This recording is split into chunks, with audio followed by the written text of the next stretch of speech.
இப்பொழுது ஆரம்பிக்கப் போகிறது நாட்டின் மிகப்பெரிய வழக்காடு மன்றம். ஆப்கி அதாலத்தில் நமது ரஜித் சர்மாவோடு.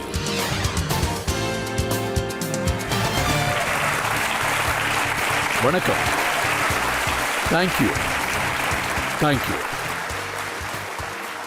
ஆப்கி அதாலத்துல இன்னைக்கு நம்மளோட வழக்கு ரொம்ப சிறப்பானது.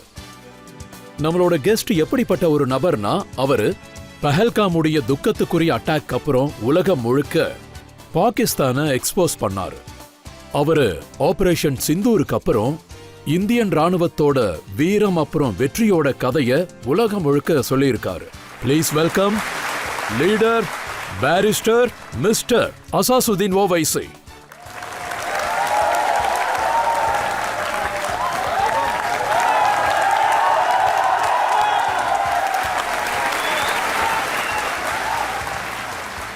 ஆப்கி அதாலத்துல இன்றைய நம்ம சிறப்பான ஜட்ஜி யாருன்னா, நம்ம ராணுவத்தோட தைரியம், நம்ம ராணுவத்தோட துணிச்சலான சின்னம், அப்புறம் அவரு நம்ம நாட்டை காப்பாத்துறதுல இந்திய ராணுவத்துக்கு அர்ப்பணிச்சிருக்காரு. Please welcome retired lieutenant general Sanjay Kulkarni.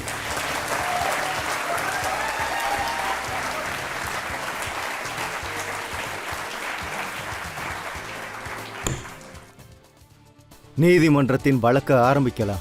ஆப்கி அதாலத்துல இன்றைய வழக்க நாம ஆரம்பிக்கலாம். முதல் குற்றச்சாட்டு அசாசுதீன் ஓவைசி மீது.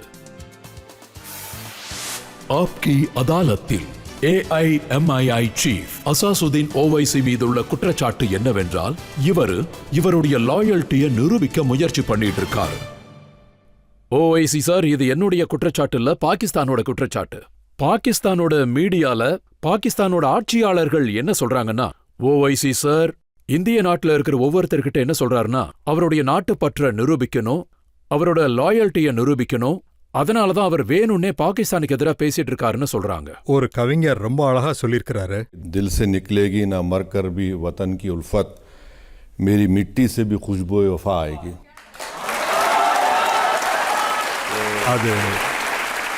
அது நம்மளோட முன்னோர்கள், அதாவது சுதந்திரத்துக்கு அப்புறம் முடிவு எடுத்திருக்காங்க, 2 நேஷன் தியரியை ஏத்துக்க கூடாதுன்னு. அப்பல இருந்து எங்களுக்கு பாகிஸ்தானோட எந்த உறவும் இல்லை. அது பக்கத்து நாடா இருக்கலாம்.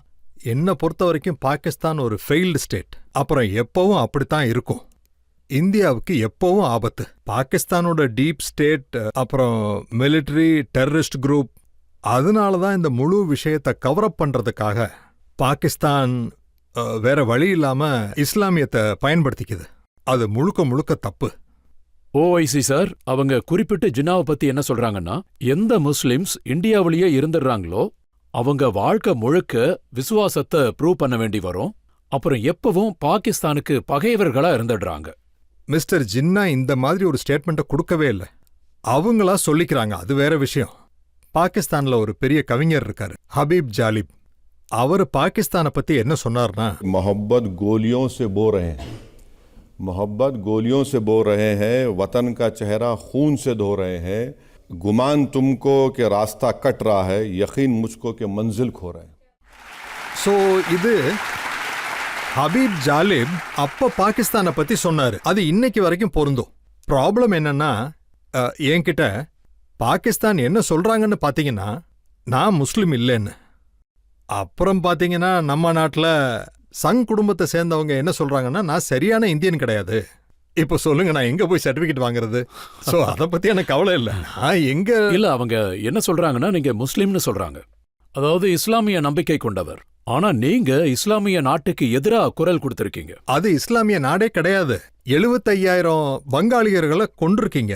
75,000 ஈஸ்ட் பாகிஸ்தான்ல எல்லாமே முஸ்லிம் மக்கள் தான். இன்னைக்கும் கொன்னுகிட்டு இருக்கீங்க. அவங்க ஷியாவை கொன்னுகிட்டு இருக்காங்க. அப்புறம் அவங்க எப்படி இப்படி சொல்ல முடியும்? இந்தியாவை பொறுத்த வரைக்கும் கிட்டத்தட்ட 240 மில்லியன் முஸ்லிம்ஸ் இருக்காங்க. பாகிஸ்தானை விட அது அதிகம். ஸோ இதை கம்பேர் பண்ணீங்கன்னா நம்ம கிட்ட முஸ்லிம் மக்கள், அப்புறம் இந்தோனேஷியால யார் இருக்காங்க? இந்தோனேஷியாலையும் அவங்கள விட அதிகமா இருக்காங்க. ஸோ பாகிஸ்தான் அவங்களோட தோல்விகளை மறைக்கிறதுக்காக. அப்புறம் ரஜத் சார், பாகிஸ்தானோட மிலிட்ரி இருக்கே, உலகத்துல எங்கேயும் இப்படி இருக்காது. அவங்க ரியல் எஸ்டேட் பிசினஸ் பண்ணுவாங்க, ஹோட்டல் பிசினஸ் நடத்துவாங்க, எல்லா பிசினஸும் பண்ணுவாங்க. சோ அந்த விஷயத்தெல்லாம் கவர் பண்றதுக்காக அவங்க இஸ்லாம் பேரை சொல்லி ஆனா military chief Asif Munir sir இப்படி சொன்னாரு. அதாவது 2 மாநிலங்கள் தான் கல்மாவின் அடிப்படையில உருவாயிருக்குன்னு. ஒன்னு மதீனா, அப்புறம் 1300 ஆண்டுகளுக்கு அப்புறம் பாகிஸ்தான். ரஜத் சார், நீங்க இப்ப எந்த ஒரு முஸ்லிம் கிட்ட கேட்டாலும் அந்த டைம்ல உள்ள மதீனால ரசல்லா வசல்லம் இருந்தப்போ அவங்கள இவங்க கூட கம்பேர் பண்ண அவங்க என்ன பைத்தியமா? இது ஒரு அவமானம். ஆசிஃப் முனீரை பத்தி சொல்லணும்னா ஒரு கவிஞர் ரொம்ப நல்லா சொன்னாரு. कि मासूमों की गर्दन पे खंजर रख कर कातिल अब खुद को मुजाहिद कहता है. இவர் தான் ஆசிஃப் முனீர். அவரை பாத்தீங்கன்னா 15 ஏப்ரல்ல ஸ்பீச் கொடுத்தாரு. அதுக்கப்புறம் பாத்தீங்கன்னா 22ஆம் தேதி பஹல்காம்ல வேதனைக்குரிய. அதுக்கப்புறம் தான் கல்மாவை படிக்க சொல்லி சொன்னாங்க. அதுக்கப்புறம் தான் மதத்தை கேட்டு சுட்டாங்க. இப்ப பாருங்க, இஸ்லாமியோடைய போதனைகள் எங்க? அதாவது பாத்தீங்கன்னா ஒருத்தரோட மதம் பேரெல்லாம் கேட்டுக்கிட்டு சுட்டுக்கிட்டு இருக்கீங்க, குடும்பங்களை பிரிக்கிறீங்க, அப்புறம் தலையில சுடுறாங்க, அதை ரெக்கார்ட் பண்ணிக்கிட்டு இருக்கீங்க. இதெல்லாம் அவங்களுடைய சுப்ரீமசி தோல்விகளை மறைக்கிறதுக்காக இப்படி பண்ணிக்கிட்டு இருக்காங்க. அவங்களோட ஒரே ஒரு நோக்கம் என்னன்னா இதுதான். நான் இன்னைக்கும் சொல்றேன், அவங்க இந்தியாவை நிம்மதியா இருக்க விட மாட்டாங்க. அவங்களுடைய நோக்கத்தை பாத்தீங்கன்னா டீஸ்டபிளைஸ் பண்ணணும். இங்க சொசைட்டில அப்புறம் மக்கள் மனசுல வித்தியாசத்தை உருவாக்கணும். அவங்களோட உண்மையான அஜெண்டா என்னன்னு பாத்தீங்கன்னா இதுதான். பாருங்க சார், அவங்களோட டிஜி ஐஎஸ்பிஆர் என்ன சொல்றாருன்னா, நம்மளோட ஆர்மி சீஃப் இந்த மாதிரி சொல்றாரு, நம்ம படையோட மோட்டிவே ஜிஹாத். हम अमन चाहते हैं मगर जुल्म के खिलाफ. गर जंग लाजमी है तो फिर जंग सही. அப்புறம் அவங்கள பாத்தீங்கன்னா ஆரம்பத்திலேருந்தே இந்த மாதிரி ஏதாவது ஏடாகுடமாவே பண்ணிக்கிட்டு இருப்பாங்க. அப்ப அதுக்கு சரியான பதிலடி கொடுக்கத்தானே வேணும். சோ அவங்களுடைய வார்த்தைகள்ல எந்தவித உண்மையும் இருக்காது, அதுதான் நிஜம். எல்லா இடத்துக்கும் போவாங்க. இப்ப சவுதி அரேபியாவில் $2 மில்லியன் லோன் சாங்ஷன் ஆயிருக்கு. 2024ல 14 பில்லியன் கேட்டாங்க, அதுவும் கிடைச்சிரும். IMF கிட்ட இருந்து லோன், வேர்ல்டு பேங்க்ல இருந்து லோன், ஏசியன் டெவலப்மெண்ட் பேங்க் கிட்ட இருந்து லோன். உண்மையிலே நீங்க இஸ்லாமை பத்தி பேசுனீங்கன்னா அப்ப அவங்களுடைய எக்கானமி ஏன் இந்த அளவுக்கு கெட்டு போயிருக்கு? இந்த உலகம் பூரா 2 நாடுகள்ல போலியோ இன்னும் இருக்கு, ஆப்கானிஸ்தான், பாகிஸ்தான். அந்த போலியோவை இன்னும் ஒழிக்கல. ஆனா மிலிட்டரியோட எக்ஸ்பெண்டிச்சர் ஜிடிபில 2.9% செலவு பண்றீங்க. இந்தியாவில் அது 1.72 தான். ஆக்கப்பூர்வமான விஷயத்துல கவனம் செலுத்துறது இல்ல. பாகிஸ்தான் ஏழை மக்களோட வறுமையை ஒழிக்கிறது இல்ல. அவங்களுக்கு எந்த வகையிலையும் நன்மையை செய்யறது இல்ல. அவங்களுடைய ஒரே நோக்கம் அவங்க சுப்ரீமசிய, வெஸ்டட் இன்ட்ரெஸ்ட காப்பாத்துறதுக்காக இந்தியாவை எப்பவும் தாக்குவாங்க. அவங்க என்ன சொல்றாங்கன்னா, அவங்களோட ஃபோக்கஸ் இஸ்லாமியர் மீது, அதாவது முஸ்லிம் மீது இருக்குன்னு சொல்றாங்க. அதனால அவங்க இந்தியாவுக்கு எதிராக பண்ண ஆபரேஷனோட பேரை கூட குரானோட ஆயத் பேரை தான் வச்சிருக்காங்க. இந்த கருத்தோட அடித்தளம் குரானோட வசனத்தை குறிப்பிட்டிருக்காரு. சொல்ல போனா நடுவுல ஒரு செவர் மாதிரி. அவங்க எப்படி பொய் சொல்றாங்கன்னா, குரான்ல அல்லாஹ் என்ன சொல்லியிருக்காருன்னா, நீங்க ஏன் உண்மையை சொல்ல மாட்டேங்கிறீங்கன்னு. உண்மையை சொல்லுங்க. உண்மையை பேசவே மாட்டாங்க. அவங்கள பாத்தீங்கன்னா குரானோட ஆயாத்தை பத்தி பேசுறாங்கல்ல, அவங்க அந்த விஷயத்தையே மறந்துட்டாங்க. இஸ்லாமோட அடிப்படை நோக்கம் உண்மையை மட்டும்தான் பேசுறது. அதை விட்டுட்டு நீங்க என்னென்னமோ பேர் வைக்கிறீங்க. எப்படிப்பட்ட பேரை வைக்கிறீங்க பாருங்க. பெஹல்காம்ல இப்படி ஒரு காரியத்தை பண்ணிட்டு இஸ்லாம டெரரிஸ்ட் குரூப்போட இணைக்கிறாங்க. அப்படி இணைக்கவே முடியாது, ஆனா அவங்க செஞ்சுக்கிட்டு இருக்காங்க. அவங்க நாட்டில தான் உலகத்திலேயே அதிகமா டெரரிஸ்ட் குரூப் இருக்கு, சாங்ஷன் குரூப் இருக்கு. ஒசாமா பின் லாடன் கூட அங்கதான் இருக்காரு. யுனைடெட் நேஷன்ஸ் எத்தனை குரூப்ஸ் குறிப்பிட்டிருக்கோ அவ்வளவும் அங்கதான் இருக்கு. அது மட்டும் இல்லாம ஆசிஃப் முனீருக்கு பெரிய போஸ்ட் கிடைச்சதுக்கு அப்புறம் விருந்துக்கு அழைச்சிருக்காங்க. அந்த போட்டோ கூட இருக்கு.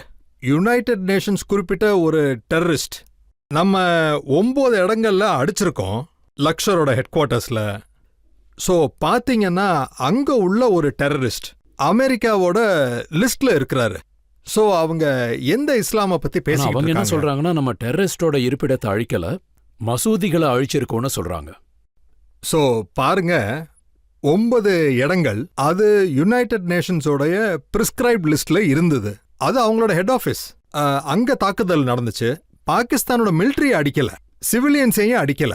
சோ எந்த இடத்துல இருந்து நமக்கு ஆபத்து வருதோ, தாக்குதல் நடத்துறாங்களோ அங்கதான் நாம தாக்கியிருக்கோம். அவங்க என்ன சொல்றாங்கன்னா, நம்ம இஸ்லாமியரை டிஃபெண்ட் பண்ண போராடிட்டு இருக்கோம்னு சொல்றாங்க. அப்புறம் அவங்க பிரைம் மினிஸ்டர் என்ன சொல்றாருன்னா, நாங்க நினைச்சிருந்தா இந்தியாவோட 10 ஃபிளைட் அடிச்சிருக்க முடியும், 5 தான் அடிச்சிருக்கோம்னு. இன்னொரு ஸ்டேட்மெண்ட் இருக்கு அவங்க பிரைம் மினிஸ்டரோடது. நான் ஸ்விம்மிங் பண்ணிக்கிட்டு இருந்தேன். நான் ஸ்விம்மிங் ட்ரங்க்ஸில் இருக்கேன். அதுக்கப்புறம் பார்த்தீங்கன்னா என்னோட ஃபோன் ரிங் அடிச்சது. அப்போ தான் தெரியும் இந்தியா ஃபர்ஸ்ட் அட்டாக் பண்ணியிருக்குன்னு. என்கிட்ட ஒரு இன்டர்நேஷனல் ஜேர்னலிஸ்ட் கேட்டாரு, இது எப்படி நடந்துச்சுன்னு கேட்டாரு. நாங்கள் அரை மணி நேரத்துக்கு முன்னாடியே நமாஸ் பண்ணி அல்லாஹ் அக்பர்னு சொல்லி முதல் அட்டாக் பண்ணிட்டோம். இது எப்படி நம்புறது? இப்போ நம்ம 9 ஏர் பேசஸில் அட்டாக் பண்ணியிருக்கோம். அதாவது நம்ம நினைச்சிருந்தா ஜட்ஜ் சாருக்கு நல்லாவே தெரிஞ்சிருக்கோம், அந்த ஃபுல் ஏர் பேஸே அழிச்சிருக்கலாம். நம்ம வெறும் ரன்வேயை மட்டும்தான் குறி வச்சோம். குறி வச்சுட்டு என்ன சொல்றோம்னா, இது வெறும் ட்ரெய்லர் மட்டும்தான், புரிஞ்சுக்கோங்க. ஸோ நாம பண்ணோம். நான் என்ன நினைக்கிறேன்னா, நாம அவங்களுக்கு சரியான பதிலடியை கொடுத்துருக்கோம்னு. அவங்களுக்கு ஒரு செய்தியும் அனுப்பியிருக்கோம். அதுக்கப்புறம் தான் அவங்களோட டிஜிஎம்ஓ நம்மளோட டிஜிஎம்ஓட பேசியிருக்காங்க. மக்கள் தரப்புல இருந்து ஏதாவது ஒரு கேள்வி கேட்கலாம். உங்ககிட்ட என்னோட கேள்வி என்னன்னா, பாகிஸ்தான் போர்ல ஜெயிச்ச மாதிரி காட்டிக்கிறாங்க, வெளியில டேங்க் மேல நின்னு கோஷத்தை எழுப்புறாங்க. அவங்கள பார்த்து நீங்க என்ன சொல்றீங்க? உலகத்துல அவங்கள மாதிரி யாரும் பொய் சொல்ல முடியாது. ஸோ இப்படி பொய்யான விஷயங்களை பரப்பிக்கிட்டு தான் இருப்பாங்க, ஒன்றும் பண்ண முடியாது. ஸோ ஆசிஃப் முனீர் நம்ம நாட்டோட பிரைம் மினிஸ்டருக்கு ஒரு போட்டோ செஞ்சு கொடுத்தாரு. அந்த போட்டோல அவங்க ஜெயிச்ச மாதிரி, அந்த போட்டோவும் போலி. அந்த போட்டோவை பார்த்தீங்கன்னா அது சைனா ஆர்மியோட ஒரு எக்ஸசைஸ் மீட்டிங் போட்டோ. ஸோ அந்த போட்டோல கூட அவங்க உண்மைத்தனத்தை கொடுக்க முடியல. அப்புறம் அவங்க பிரைம் மினிஸ்டர் சொல்றாங்க, நான் ஸ்விம்மிங் பண்ணிக்கிட்டு இருக்கும்போது தான் தெரிஞ்சது 9 ஏர்பேஸ்ல இந்தியா பிரம்மோஸ் மிசைல ஏவி இருக்கு, அவங்களுக்கு ஒரு மாஸ்டர் பதிலடி கொடுத்துருக்கு. ஸோ பாகிஸ்தான் ஆரம்பத்துல இருந்து இப்படிதான் சொல்லும். உருதுல ஒரு பழமொழி இருக்கு, விழுந்தாலும் என் கால் மேலதான் இருக்கும். இந்த மாதிரி நான் பார்த்தேன், பாகிஸ்தானோட பிரைம் மினிஸ்டர் ஒரு டேங்க் மேல நின்னு பேசிட்டு இருந்தாரு. அந்த டேங்க் போர்க்களத்துல இருக்கிற மாதிரி தெரியணும்னு புல்லெல்லாம் வச்சு கவர் பண்ணாங்க. அங்க குண்டு போடல இல்ல, அங்க குண்டு போடவே இல்ல. அவங்க பூஞ்ச்ல தாக்குதல் நடத்தினாங்க, அங்க சிவிலியன்ஸ் கொல்லப்பட்டாங்க, ஒரு மசூதியை அழிச்சிருக்காங்க. அப்ப இஸ்லாம் எங்க போச்சு? இரட்டை குழந்தைகள் கொல்லப்பட்டாங்க, அவங்க முஸ்லிம். அப்போ உங்களோட இஸ்லாமிய மதம் எங்க போச்சு? ஸோ அவங்க வெறும் நாடக கலைஞர்கள். ஸோ அவங்க மக்களுக்கு காட்டுறதுக்காக அவங்க இன்னைக்கு வரைக்கும் எந்த போர்லையும் வெற்றி பெறல, இனிமேலும் எங்கேயும் ஜெயிக்கவும் முடியாது. ஒருவேளை மறுபடியும் வாழ ஆட்டினாங்கன்னா அவங்க மிகப்பெரிய விளைவுகளை சந்திக்க வேண்டியது வரும். அப்புறம் நான் என்ன நினைக்கிறேன்னா, ஆபரேஷன் சிந்தூர் 26ஆம் தேதி நடத்தின தாக்குதல்ல அந்த 4 தீவிரவாதி கிடைக்கிற வரைக்கும் இந்த தாக்குதல் ஓயாது. சார், பாகிஸ்தான் இன்னைக்கும் மீடியா சப்போர்ட்ஸ் அப்புறம் மத்தவங்க உதவியோட மக்களை ஏமாத்திட்டு இருக்காங்க. ஆபத்தை இன்னும் நம்மளை விட்டு போகலன்னு நீங்க நினைக்கிறீங்களா? கண்டிப்பா நீங்க சொல்றத நான் ஒத்துக்கிறேன். ஆபத்து என்னைக்கும் நீங்காது, ஆபத்து எப்பவும் இருக்கும். எது வரைக்கும்னா, பாகிஸ்தானோட ஆர்மி அந்த நாட்டை கண்ட்ரோல் பண்ற வரைக்கும். அவங்க கண்ட்ரோல்ல இருந்தா இந்தியாவுக்கு எதிராக டெரரிஸ்ட் குரூப்ஸ் உருவாகும். அந்த ஆபத்தை பார்த்தீங்கன்னா எப்பவும் இருந்துகிட்டே இருக்கும். நாம தான் எச்சரிக்கையா இருக்கணும். அப்புறம் எப்பவும் அவங்களோட அந்த தீய பிளானிங்கோ தப்பான எண்ணங்கள், அதை நாம வெற்றி அடைய விடக்கூடாது. சார், அது நான் சொல்ல வர்றது, பாரத் மாதா கி ஜெயின்னு சொல்றதுல உங்களுக்கு என்ன பிரச்சனை? பாருங்க, இத விசுவாசத்தோட இணைக்க நினைச்சீங்கன்னா தப்புன்னு தான் நான் சொல்லுவேன். நான் ஜெய்ஹிந்துன்னு சொல்றேன், இதுல உங்களுக்கு என்ன பிரச்சனை? நான் இந்தியா வாழ்கங்கிற கோஷத்தை எழுப்புறேன், இந்தியா வாழ்கன்னு தானே சொல்றேன். ஸோ இதை பார்த்தீங்கன்னா இது என்னோட உரிமை. நான் என்ன சொல்றேன்னா, இந்தியா ஒரு டெமோக்ராட்டிக் கண்ட்ரி, அப்புறம் ஃப்ரீடம் ஆஃப் ஸ்பீச் நம்மளோட ஃபண்டமெண்டல் ரைட்டு. அதாவது நீங்க உங்க கோஷத்தை எழுப்புங்க, ஏன் கோஷத்தை நான் எழுப்புறேன். இதுதான் இந்தியாவோட அழகு. இப்போ நாம ஒரு பிரேக் எடுத்துக்கலாம். பிரேக்குக்கு அப்புறம் ஆப்கி அதாலத்தில் ஓவைசி சார் மீது குற்றச்சாட்டுகளும் கேள்விகளும் தொடரும். ஒருவேளை அவரால் முடியலன்னா நாங்க ட்ரம்ப் கிட்ட சொல்றோம், பாலஸ்தீனர் மீது இஸ்ரேல் தாக்குதல் நடத்துதே, அதையும் தடுத்து நிறுத்துங்க.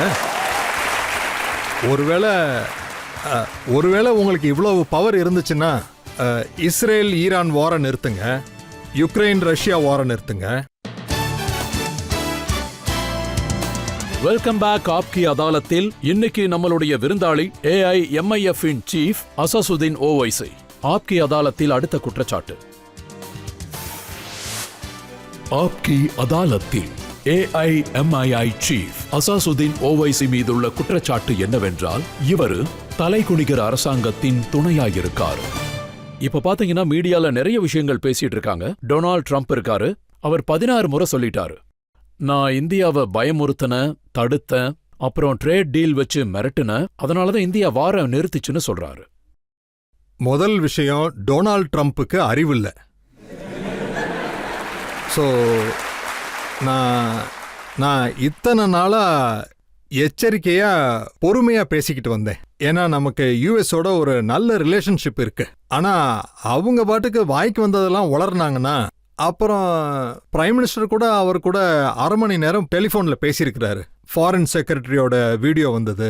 அதுக்கப்புறமும் நான் ஸ்டாப் பண்ண வச்சிட்டேன்னு சொன்னா, தொடர்ந்து இதே தான் சொல்லிக்கிட்டு இருக்காரு, நான் தான் ஸ்டாப் பண்ண வச்சேன்னு. அட என்ன இது 135 கோடி ஜனங்கள் உள்ள நாடு.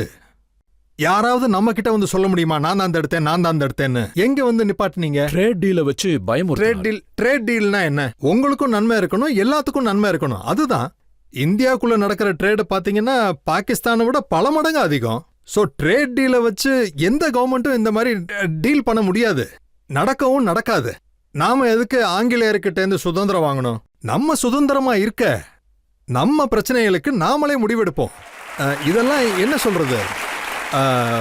ஒருவேளை ட்ரம்ப் இப்படின்னு நினைச்சாருன்னா, அவரால தான் கண்ட்ரோல் ஆச்சுன்னு நினைச்சா அது ஒரு தப்பான கருத்து.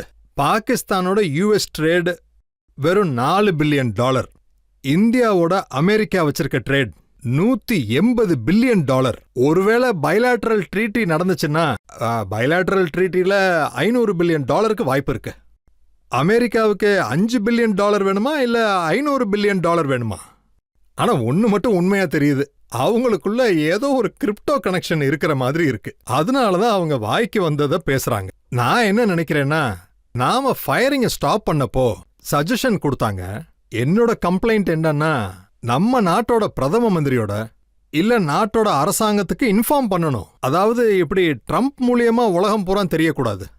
நம்ம அரசாங்கம், நம்ம நாடு, நமக்கு அமெரிக்கால இருந்து தெரிய வருது, நான் தான் ஸ்டாப் பண்ண வச்சேன். அப்படி அமெரிக்கா என்ன பண்ணுச்சு? அப்படி ஒருவேளை அவங்க பண்ணாங்கன்னா நான் ட்ரம்ப் கிட்ட கேட்பேன், இஸ்ரேல் பாலஸ்தீனியர்கள் மீது தாக்குதல் நடத்துறதை நிறுத்துங்க.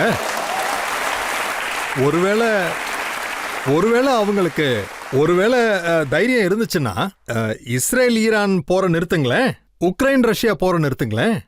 அடிக்கடி சொல்லிக்கிட்டு இருக்காங்க, என்னமோ பைத்தியகாரத்தனமா இருக்கு. அப்போ நம்ம ஆளுங்களும் இப்படி சொல்றவங்க இருக்காங்கல்ல, நரேந்தர் சார் சரண்டர்னு. இல்ல, அவரு பார்ட்டி தலைவர், பார்ட்டியில நிறைய திறமையானவங்க இருக்காங்க. எனக்கு அவ்வளவு தகுதி இல்ல அவரை பத்தி பேசுறதுக்கு. ஆனா அது அவரோட ரைட்டு. அப்புறம் என்னோட கம்ப்ளைண்ட் ஒண்ணுதான், நாட்டோட பிரதம மந்திரி அனௌன்ஸ்மெண்ட் கொடுத்துருக்கணும். நான் இந்த விஷயத்த மறுபடியும் உங்ககிட்ட சொல்றேன். எங்க எல்லாருக்கும் கர்வமா இருக்கு, பெருமையா இருக்கு நம்ம நாட்டோடைய ஃபோர்ஸஸ நினைச்சு. அவங்க எல்லாம் ரொம்ப தைரியமா, முக்கியமா அதாவது 8-9 ராத்திரி அன்னைக்கு குஜராத் பாகிஸ்தானோட பார்டர்ல, ராஜஸ்தான் பாகிஸ்தானோட பார்டர், பஞ்சாப், காஷ்மீர், பாகிஸ்தான் அவங்க படைய பூரா கொண்டாந்து நிறுத்திட்டாங்க. அப்புறம் நம்மளுடைய ராணுவம், ஏர்ஃபோர்ஸு ரொம்ப அருமையா அவங்கள தடுத்து நிறுத்திட்டாங்கன்னு தான் சொல்லணும். ஸோ இது எனக்கு ரொம்ப பெருமையா இருக்கு, எப்பவுமே இருக்கும். இப்போ பொலிட்டிக்கல் ஸ்டேட்மெண்ட்ஸ் கொடுத்துக்கிட்டு இருக்காங்க கவர்மெண்ட்டும் மற்றவங்களும். ஆக்சுவலா நான் என்ன நினைக்கிறேன்னா, ஒருவேளை பாகிஸ்தான் மறுபடியும் வாலாட்டினா அவங்களுக்கு ரொம்ப கடுமையான பதில் கிடைக்கும்னு நினைக்கிறேன். அப்புறம் ட்ரம்ப் சார் என்ன சொல்றாருன்னா, சொல்றது மட்டும் இல்ல, அவரு ஜெனரல் ஆசிஃப் முனீரை ஒயிட் ஹவுஸுக்கு கூப்பிட்டிருக்காரு, லஞ்சுக்கு இன்வைட் பண்ணியிருக்காரு, அவரை நல்லா கவனிச்சிருக்காரு. பாருங்க, ஒருவேளை ஆசிஃப் முனீர் அங்க போயிருந்தாருன்னா அவர் இதை புரிஞ்சுக்கணும், அமெரிக்கா யாருக்கும் ஃப்ரீ லஞ்ச் கொடுக்க மாட்டாங்க. ஸோ அவர்கிட்ட, ஆசிஃப் முனீர் கிட்ட அவங்க டபுளா வசூல் பண்ணுவாங்க. அப்புறம் அது என்னவா இருக்கும்னா, ஈரானோட பார்டர் இருக்கே, அங்க அவங்க அதுல ஏதோ செய்ய போறாங்கன்னு அர்த்தம். அப்புறம் கூடிய சீக்கிரம் வெளியே தெரியதான் போகுது. அப்புறம் ட்ரம்ப் யுஎஸ் அட்மினிஸ்ட்ரேஷனை பார்த்துக்கணும். ஆசிஃப் முனீரோட அந்த ஃபங்க்ஷன்ல யுஎஸோட வாண்டட் லிஸ்ட்ல இருக்கிற டெரரிஸ்ட் அவர் பக்கத்துல உட்காந்து போட்டோ எடுத்துக்கிறாரு. அங்க அவரை சந்திக்கிறாங்க. எந்த டெரரிஸ்ட கொன்னாங்களோ அந்த ஆளை யுஎஸ் கவர்மெண்ட் டெரரிஸ்டா அனௌன்ஸ் பண்ணிருக்காங்க. அங்க பாத்தீங்கன்னா பாகிஸ்தான் ஆளுங்களும் அங்க மீட்டிங்ல இருக்காங்க. ட்ரம்ப் அவரை சந்திக்கிறாரு. இதெல்லாம் ட்ரம்ப் தான் யோசிக்கணும். ஒருவேளை அவங்க காம்ப்ரமைஸ் ஆயிட்டாங்கன்னா, ஒருவேளை இதை அவங்க ஜியோ பாலிட்டிக்ஸ் கண்ணோட்டத்தில் பார்த்தாங்கன்னா, அப்புறம் டெரரிஸ்டுக்கு அகெயின்ஸ்டா உலகம் பூரா போராடணும். நம்ம விக்டிமா இருப்போம். ஸோ இந்த சண்டை பலகீனமாயிடும். பாருங்க சார், எப்போ ஆபரேஷன் சிந்தூர் நடந்து முடிஞ்சதோ, இந்த சீஸ்ஃபயர் நடந்து முடிஞ்சதில்ல, அதுக்கப்புறமா பாகிஸ்தானோட பிரைம் மினிஸ்டர் ஒரு ஸ்பீச் கொடுத்தாரு. அதுல அவர் எல்லாருக்கும் நன்றி சொன்னாரு. அப்பா ட்ரம்ப்புக்கு, சித்தப்பா சீனாக்கு, மாமா டர்க்கிக்கு, எல்லாருக்கும் நன்றி நன்றின்னு சொன்னாரு. அவங்களுக்கு எந்த அளவுக்கு பாகிஸ்தான் இப்போ ஐசோலேட்டட்னா, அவங்க சைனா கிட்டேருந்து ரெகுலரா ஆர்ம்ஸ் எல்லாம் வாங்கிக்கிட்டு இருக்காங்க. அப்புறம் Chinese economic corridor, Qatar board இருக்கு. சைனா பாகிஸ்தானுக்கு ஒரு புது ஈஸ்ட் இந்தியா கம்பெனி ஆயிடுச்சு. அப்புறம் பாத்தீங்கன்னா சைனால ஒரு ஜின்ஜியாங்கிற ஒரு இடம் இருக்கு. அங்க இன்னும் முஸ்லிம்ஸ கொடுமைப்படுத்திக்கிட்டு இருக்காங்க. பாகிஸ்தானோட எந்த பிரைம் மினிஸ்டரும் கடந்த 7-8 வருஷமா அதை பத்தி ஒரு வார்த்தை கூட பேசுறது இல்ல. ஏன் அதை பத்தி பேசுறது இல்ல? இஸ்லாமியத்தோட பேர் சொல்லும் போது அந்த ப்ராவின்ஸ்ல நம்மளோட லே லடாக் ரீஜியன் இருக்கு, அத துர்கிஸ்தான்னு சொல்லுவாங்க. அதை பத்தி பேச மாட்டாங்க. ஏன் பேச மாட்டாங்கன்னா, இவங்களுக்கு சைனால இருந்து ஒரு சிபிசி ப்ராஜெக்ட் இருக்கு. அதுல சைனா கிட்ட இருந்து காசு வேணும். அவங்களுக்கு சைனா கிட்ட இருந்து எல்லா விதமான ஆயுதங்களும் தேவை. சைனா கிட்ட இருந்து எலக்ட்ரானிக் குட்ஸ் வேணும். இது மாதிரி நிறைய வேணும். அதனால கம்ஃபர்டபுளா அவங்க இந்தியான்னு வரும்போது அவங்க இஸ்லாமோட பேர் எடுப்பாங்க. ஆனா சைனா விஷயம் பேசும்போது இஸ்லாமா மறந்துடுவாங்க. இப்ப டர்க்கி விஷயத்துக்கு வருவோம். டர்க்கி என்னன்னா, அவங்க டெரரிஸ்ட் குரூப் கிட்ட பேசினாங்க, அதை முடிச்சிட்டாங்க. அவங்க நாட்டிலே பாம்பு பண்ணுவாங்க, அவங்க நாட்டிலே பாம்பு போடுவாங்க. அவங்க நாட்டுல ஏர்ஃபோர்ஸ் மூலியமா அந்த குரூப் மேல பாம்பு போடுவாங்க. அப்புறம் சிரியால அந்த குரூப்ஸ் மேல பாம்பு போட்டாங்க. இது ஒரு விசித்திரமான கொல்யூஷன் மாதிரி இருக்கு. ஆனா இந்த ஆளுங்க ஒரு விஷயத்த புரிஞ்சுக்க மாட்டேங்கிறாங்க. எந்த பாகிஸ்தானுக்கு இவங்க சப்போர்ட் பண்றாங்களோ அந்த பாகிஸ்தான் டெரரிஸ்டை என்னைக்கும் விடாது. அவங்களுடைய டீப் ஸ்டேட் ஆர்மி எப்பவும் டெரரிஸ்ட் குரூப்பை சப்போர்ட் பண்ணிக்கிட்டே இருக்கும். அமெரிக்காவை முட்டாளாக்குறாங்க. அமெரிக்கா கிட்ட இருந்து எல்லாத்தையும் வாங்கிக்குவாங்க. அப்புறம் எல்லாத்தையும் பிரிச்சு பிரிச்சு ஹவாலா பண்ணிடுவாங்க. அப்படியே காட்டம் கூட அனுப்பிச்சு வச்சிருவாங்க. எப்பவும் பாகிஸ்தான்ல இதெல்லாம் மாற போறதே இல்ல. ஆனா பாகிஸ்தான் என்ன சொல்லுதுன்னா, 30 வருஷமா நாங்க அமெரிக்கா சொன்னதுனால இந்த மாதிரி பயங்கரவாத டர்ட்டி ஜாப்ப பண்ணோம்னு சொல்லியிருக்காங்க. நாங்களே பயங்கரவாதத்துக்கு ஒரு விக்டிம்னு சொன்னாங்க. இப்போ நீங்களே சொல்றீங்க அவங்கள எங்களை யூஸ் பண்ணிருக்காங்கன்னு. அப்ப நீங்க எப்படி விக்டிம் ஆவீங்க? நீங்க வெறும் அவங்களோட டிஃபென்ஸ் மினிஸ்டரோட அறிக்கை இத தெள்ள தெளிவா விளக்குது. அவங்களோட ஹையஸ்ட் பிட்டருக்காக அவங்க மானத்தை விற்க தயாரா இருக்காங்க. அவங்க அதை வித்துட்டாங்க. யார நீங்க கொன்னீங்களோ அவங்க முஸ்லிம்ஸ் இல்லையா? யாருக்கு நீங்க பர்மிஷன் கொடுத்தீங்களோ இந்த ட்ரோன் அட்டாக்குக்கு, எந்த யுஎஸ் பிரசிடென்டா இருந்தாலும் சரி, உங்க ட்ரைபல் ஏரியால முஸ்லிம்ஸ் தானே இருந்தாங்க. சோ இது பாகிஸ்தான். இந்த பாகிஸ்தான்ல ஒரு குரூப் இருக்கு. அவங்க தான் எல்லாத்தையுமே நடத்துறது. யாரா இருந்தாலும் சரி, அவங்களுக்கு ஆர்மி சப்போர்ட்டும் இருக்கு. மக்கள் தரப்புல இருந்து ஏதாவது கேள்வி கேட்கலாம். சார், என்னோட கேள்வி என்னன்னா, பாகிஸ்தானுக்கு புத்தி வந்திருக்கும்னு நீங்க நினைக்கிறீங்களா? அவங்க பயங்கரவாத தாக்குதலை நடத்த மாட்டாங்களா? இல்ல அவங்களுக்கு என்னைக்கும் புத்தி வராது.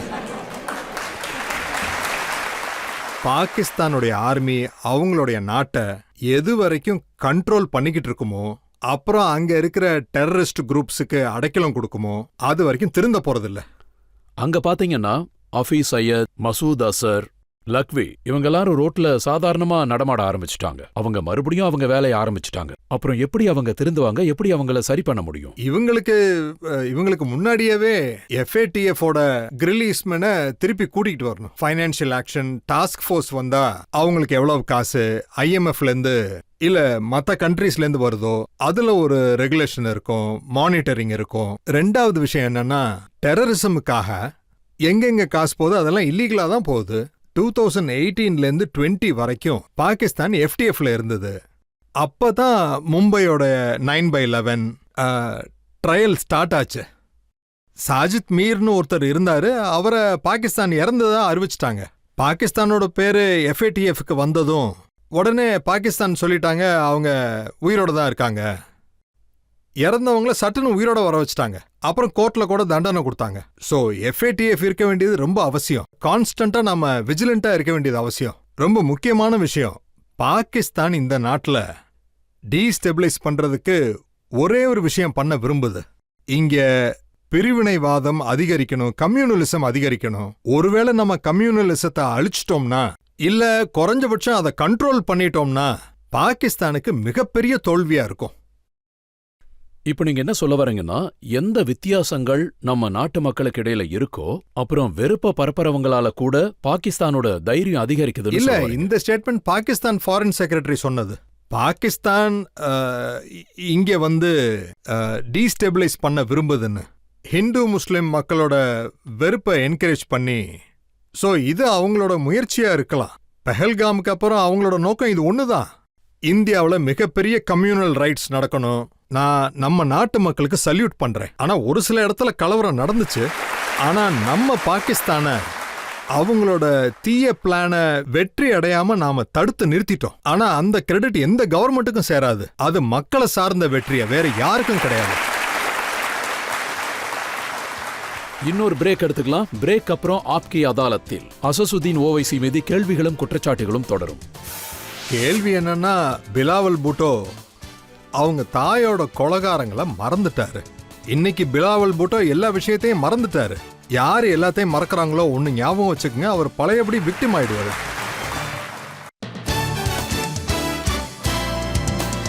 Welcome back. ஆப்கி அதாலத்தில் நம்ம கேள்விகளை கேட்டு வழக்க தொடர்ந்துட்டு இருக்கிறது. அசசுதீன் ஓவைசி மீது ஆப்கி அதாலத்தில் அடுத்த குற்றச்சாட்டு.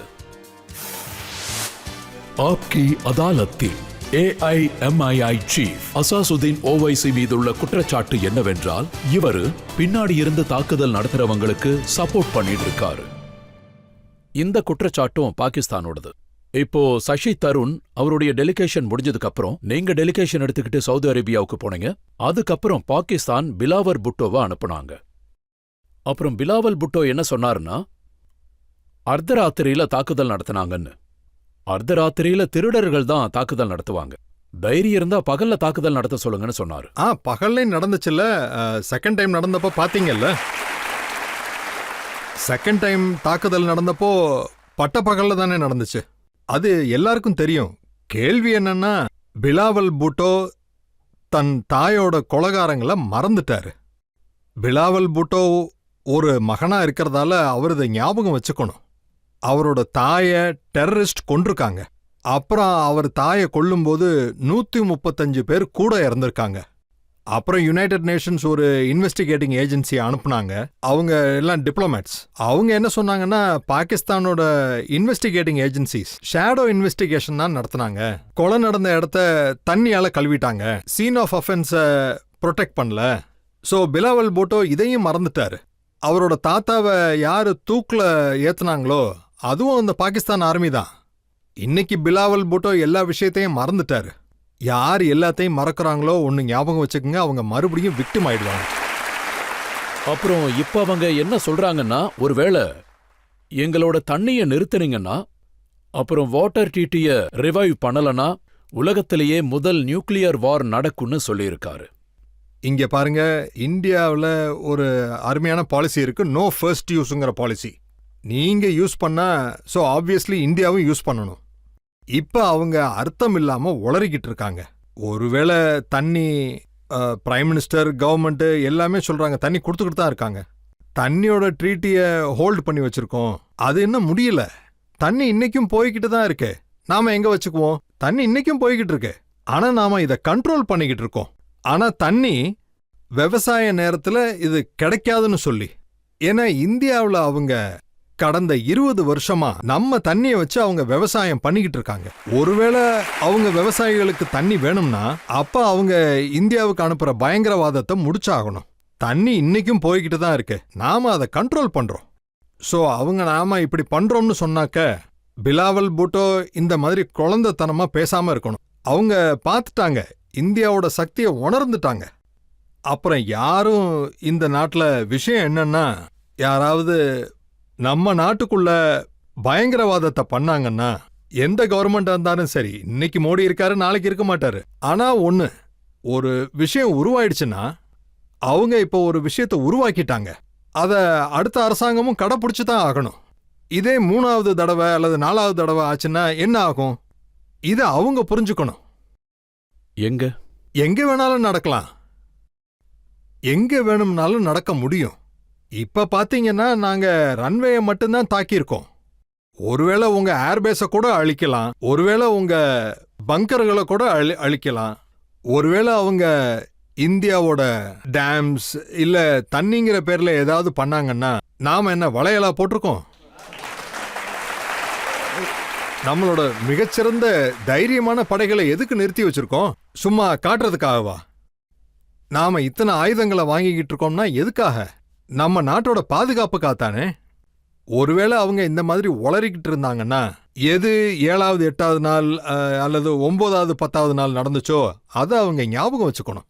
இப்போ ஷாபாஸ் ஷெரீப் என்ன சொல்றாருன்னா, எனக்கு ராத்திரி 2:30 மணிக்கு ஃபோன் வந்துச்சு, அப்பதான் தெரிஞ்சது இந்தியாவோட பிரம்மோஸ் உள்ள வந்துடுச்சுன்னு சொல்லியிருக்காரு. எங்களோட ஹைதராபாத் பாஷையில நாங்க இப்படி சொல்லுவோம், உங்களுக்கு ட்ரெய்லர் தான் காட்டியிருக்கோம் கண்ணா. அது பிரம்மோஸ் மிசைல். ஒருவேளை அவங்க இதுக்கு மேலேயும் துணிஞ்சாங்கன்னா ஆப்வியஸ்லி கடல் வழியா கூட ஏதாவது தாக்குதல் நடக்கலாம். உங்களோட கடல் வழியா கூட எங்களால தாக்குதல் பண்ண முடியும். இது பாகிஸ்தானுடைய தப்பான கருத்து. நீங்க இப்படி பண்ணிட்டீங்க அப்படி பண்ணிட்டீங்கன்னு சொல்றாங்க. அந்த மாதிரி எதுவும் செய்யல. இந்தியன் மிலிட்டரி சுப்ரீமசி அப்படியே தான் இருக்கு. அப்புறம் எப்பவும் அப்படியே தான் இருக்கும் இன்ஷா அல்லாஹ். அவங்க என்ன சொல்றாங்கன்னா, ஒருவேளை நீங்க எங்க தண்ணியை நிறுத்தினா, பிலாவல் புட்டோவை பத்தி பேசல, பாகிஸ்தான் ராணுவத்தை பத்தி பேசுறேன், தண்ணியை நிறுத்தினா உங்க மூச்சு நிறுத்திடுவோன்னு சொல்லியிருக்காரு. உங்களோட ஜனத்தொகை எவ்வளவு? எங்களோட ஜனத்தொகை எவ்வளவு? அவங்க எப்படி நம்மளோட மூச்சை நிறுத்த முடியும்? நீங்க முதல்ல பலோச்சிஸ்தான் மேல தாக்குதல் நடத்துறத நிறுத்துங்க. முதல்ல ஈரானோட அவுட் போஸ்ட் மேல தாக்குதல் நடத்துறத நிறுத்துங்க. முதல்ல பாகிஸ்தான் மக்கள் கிட்ட இதை சொல்லுங்க. ஆசிஃப் முனீர் ட்ரம்ப்போட என்ன டீலிங் பண்ணாருன்னு, ட்ரம்ப் கூட நீங்க என்ன பேசிட்டு வந்தீங்கன்னு சொல்லுங்க. பாருங்களேன், ட்ரம்ப் அவரு ஒயிட் ஹவுஸுக்கு கூட்டிட்டு போனாரு. அதுக்காக இப்படின்னு அர்த்தம் இல்ல வெறுமனவே உட்கார வச்சு சாப்பாடு போட்டிருப்பாருன்னு. ட்ரம்ப் ஏதாவது சொல்லியிருப்பாரு, கண்ணா அந்த பார்டர்ல நீ எங்களுக்காக ஏதாவது ஹெல்ப் பண்ணியே ஆகணும்னு சொல்லியிருப்பாரு. அப்படியே அவர் கைக்குள்ள போட்டிருப்பாரு. நான் என்ன கேள்விப்பட்டேன்னா, அமெரிக்காவோட ஸ்பை பிளேனை வச்சு ஆல்ரெடி ஈரான் பாகிஸ்தானோட பார்டர்ல காவலுக்கு வச்சுட்டேன்னு சொல்றாரு. இல்ல இவங்களோட ஏர்பேஸ் அது புறம் யூஎஸ் கண்ட்ரோல்ல இருக்கு. இன்னைக்கும் அது யூஎஸ் கண்ட்ரோல்ல தான் இருக்கு. எந்த ஒரு 2வது தேசத்தோடைய பேஸும் இந்தியாவில் இங்க கிடையாது. நம்ம இங்க எந்த டெரரிஸ்ட் கேம்பும் நடத்தல, அதுவும் வேற கண்ட்ரிக்கு எதிரா. இந்த எல்லா கெடுதலையும் பாகிஸ்தான் தான் பண்ணுது. உலகத்தோட டெரரிசம்ங்கிற கேன்சரே அவங்க கிட்ட இருந்து தான் வருது. இந்த மாதிரி விஷயங்களை தான் பண்றாங்க. அவங்கள சுத்தி இருக்கிற நாடு ஏதாவது ஒரு நாடு அவங்கள சப்போர்ட் பண்ணுதா? இப்ப தாலிபானே அவங்களுக்கு எதிராக மாறிட்டாங்க. தாலிபான் இந்தியா கிட்ட ஹெல்ப் கேட்குது, எங்களுக்கு ஏதாவது ஹெல்ப் பண்ணுங்கன்னு. நாங்க அவுட்ரைட்டா சப்போர்ட் பண்றோம்னு. அப்புறம் நாம எந்த போர்ட்டை ஈரான்ல கட்டிக்கிட்டு இருக்கோமோ அது நமக்கு ரொம்ப இம்பார்ட்டன்ட். அது மூலமா நம்ம பாகிஸ்தானை பைபாஸ் பண்ணி ஆப்கானிஸ்தானுக்குள்ள என்ட்ரி இருக்கும். அது ரொம்ப ஸ்ட்ராட்டஜிக்கான பிளான். உங்களுக்கு இப்படி தோணுதா? அமெரிக்கா பாகிஸ்தானோட ஏர்பேஸை யூஸ் பண்றதுக்காக தான் முனீர் சாருக்கு பிரியாணி போடப்படுதுன்னு சொல்றாங்க. என்ன பிரியாணி சாப்பிட போயிருக்க மாட்டாரு, ஸ்டேக் சாப்பிட போயிருப்பாரு.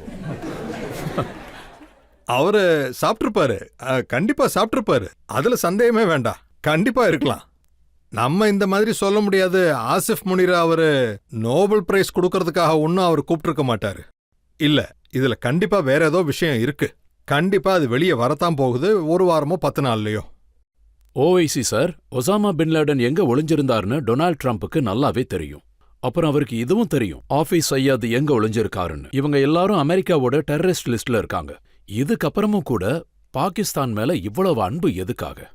இத அமெரிக்கன் அட்மினிஸ்ட்ரேஷன் கண்டிப்பா சொல்லியே ஆகணும். அவங்களுக்குள்ள அப்படி என்ன பார்த்திருக்காங்கன்னு. அவங்க கண்ட்ரியோட, அதாவது பிரிஸ்கிரைப்டு டெரரிஸ்ட் ஆர்கனைசேஷன்ல இருந்து லீடர்ஸ் இன்னைக்கு பப்ளிக்கா மீட்டிங் நடத்தி இந்தியாவுக்கு எதிராக இஷ்டத்துக்கு பேசிக்கிட்டு இருக்காங்க. ஸோ அவங்க எப்படி இதை டாலரேட் பண்றாங்க? இங்க பாருங்க, இவங்களோட இந்த டபுள் பாலிசி இருக்கே, இதனால உலகத்துல நிறைய இடத்துல இன்ஸ்டெபிலிட்டி உருவாகுது. நீங்க ஆப்கானிஸ்தானுக்கு போறீங்க, ஒரே ராத்திரியில ஆப்கானிஸ்தானை விட்டுட்டீங்க. அந்த இடத்துல ஸ்டெபிலிட்டி கொஞ்சம் இன்க்ரீஸ் ஆச்சுங்கிறது வேற விஷயம். வியட்நாமுக்கு போனாங்க, அங்க என்னாச்சு? ஈராக்குக்கு போனாங்க, வெப்பன்ஸ் ஆஃப் மாஸ் டிஸ்ட்ரக்ஷன் சொன்னாங்க. ஆனா ஒண்ணுமே கிடைக்கலன்னு தான் சொல்லணும். இத பாத்தீங்கன்னா 20-25 வருஷமா இப்படியே தான் ஓடிக்கிட்டு இருக்கு. இதுல நம்ம ரொம்ப காஷியஸா இருக்க வேண்டியது ரொம்ப அவசியம், ரொம்ப அவசியம். இதனால நம்ம தைவான் மேலேயும் ஒரு முடிவு எடுக்கணும். நம்மளும் ஒரு ஸ்டாண்ட் எடுக்கணும். அது எந்த ஸ்டாண்டா இருந்தாலும் சரி. அப்பதான் அவங்களுக்கும் புரியும். மக்கள் கிட்ட நீங்க ரொம்பவே பிரபலமாயிட்டீங்க. உங்களோட இந்த நம்மளோட நாட்டு பற்றுனால நீங்க சிந்தூருக்கு அப்புறம் உங்க குரல் எழுப்பியிருக்கீங்க. அப்புறம் நான் என்ன தெரிஞ்சுக்க விரும்புறேன்னா, நீங்க உங்க பார்ட்டி பெயரை செக்குலியர்னு வைக்கணும்னு நினைக்கிறோம். இந்த பேரு இந்து முஸ்லிம்குள்ள பிரபலமாகணும்னு நினைக்கிறோம். இது ஒண்ணு. அப்புறம் என்ன விரும்புறேன்னா, டாக்டர் அம்பேத்கர் சனாதன தர்மத்துல பல முன்னேற்றங்களை செஞ்சிருக்காரு. அதே மாதிரி நீங்க இஸ்லாமோட கொடுமைகள், மதவெறிக்கு எதிரா நீங்களும் குரல் எழுப்புறீங்க. சோ நான் என்ன நினைக்கிறேன்னா சார், நீங்களும் டாக்டர் அம்பேத்கர் மாதிரி ஊருக்குள்ள இருக்கிற கெடுதல்கள், கொடுமைகள், அநியாயங்கள் இதை எல்லாத்தையும் அழிக்க விரும்புறீங்களா சார்? நான் அவ்வளோ பாப்புலர் ஆயிட்டா அதெல்லாம் பண்ண வேண்டிய அவசியம் இல்லை.